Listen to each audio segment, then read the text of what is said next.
Here says 1 Samuel chapter 1, it says, then she made a vow. Now this was important to see, because when I started to study Hannah, the thing that was most intriguing about Hannah, the mother who was crying out, this is right after that she's being teased and she's had enough. And she gets up from the dinner table and she goes, I'm going to the temple. And she goes into the temple and she begins to pray. And this is what she prays. And she uses a term that had never been used before to describe God.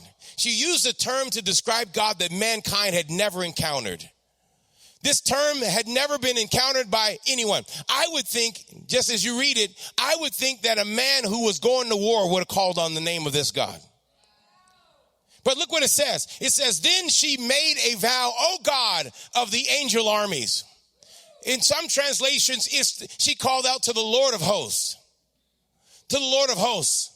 Sava, the Lord Sava, the Lord who is able to command, the Lord who is able to create from nothing. And when she says, she cries out and she makes a vow, she says, oh God of the angels' army. This was not Joshua calling out to the angels' army. This was not Moses calling out to the God of the angels' army. This is a woman who wants to birth a child. She's the first one to call on the God who is a warrior. It's been El Shaddai, it's been Jehovah Jireh, it's been Jehovah Makadesh, it's been all these other Jehovahs, but I need the one that is able to go to war. When you need to birth something, you need the God that's ready to fight.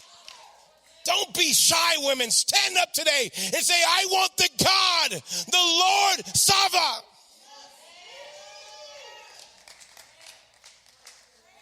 I believe that the reason the Lord's been having me meditate on this, I believe that there's a movement of women that are going to stand up and say, it's time for the greatest things that have ever been birthed into the earth. It's time for them to come alive.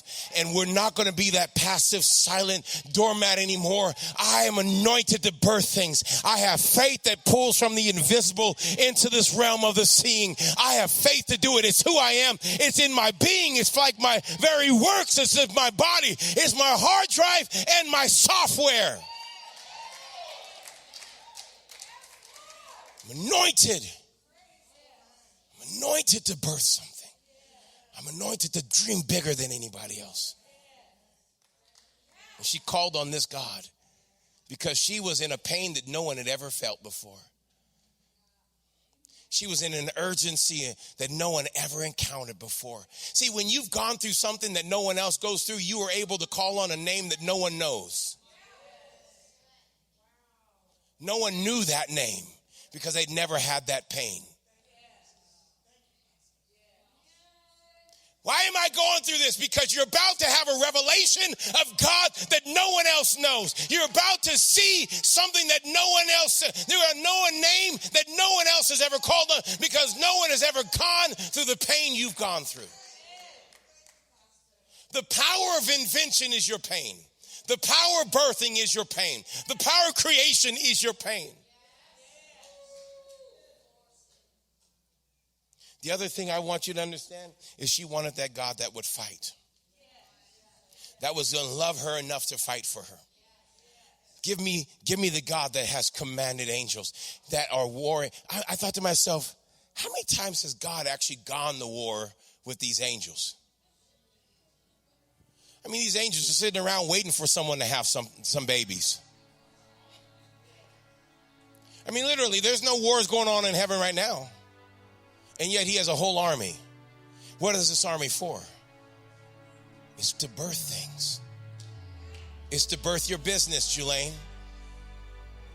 It's to birth the baby that you've been praying for. These angels are waiting for you to have such faith that says it comes right now. It comes right now. I'm birthing something in the earth.